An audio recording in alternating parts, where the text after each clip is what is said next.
À l'endroit où Jésus avait été crucifié, il y avait un jardin, et dans ce jardin un tombeau neuf dans lequel on avait encore déposé personne, à cause de la préparation de la Pâque juive, et comme ce tombeau était proche, c'est là qu'ils déposèrent Jésus. Jean 19, 41-42. Une grotte dans un jardin, un trou à la hâte descellé, un corps meurtri, déposé dans un tombeau. Aujourd'hui, le Seigneur dort dans le jardin comme autrefois Adam dans le jardin d'Éden. Et tandis qu'il dort, les ténèbres, les tremblements de terre, le tohu-bohu de ces dernières heures préludent à la nouvelle création, comme il en fut au premier jour de la Genèse.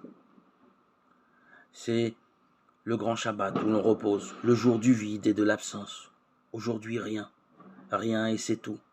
Tonnerre, ténèbres, rien si ce n'est la petite flamme tenace, l'infime lueur qui luit au cœur de Marie. Que reste-t-il de lumière sur la terre, ce samedi saint, sinon la foi de Marie, ces ténèbres et ces éclairs, ces tremblements de la terre,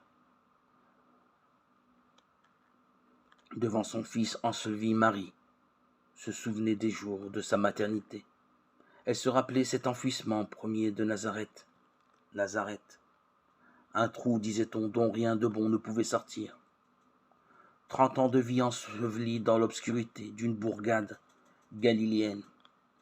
Elle se remémorait les jours de Bethléem, cette grotte obscure en dehors de la ville où elle avait donné naissance à la lumière, sous la garde vigilante de Joseph. Et la voici à nouveau en dehors de la cité devant une grotte où le bienveillant Joseph d'Arimathie a fait mettre le corps du Fils de Dieu.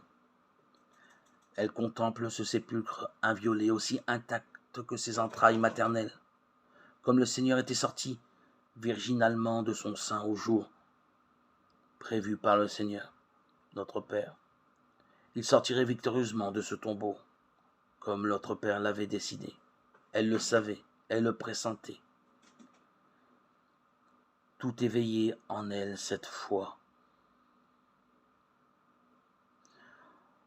Par quel mystère les lames de sa peine immense n'assombrissaient-elles pas son bonheur?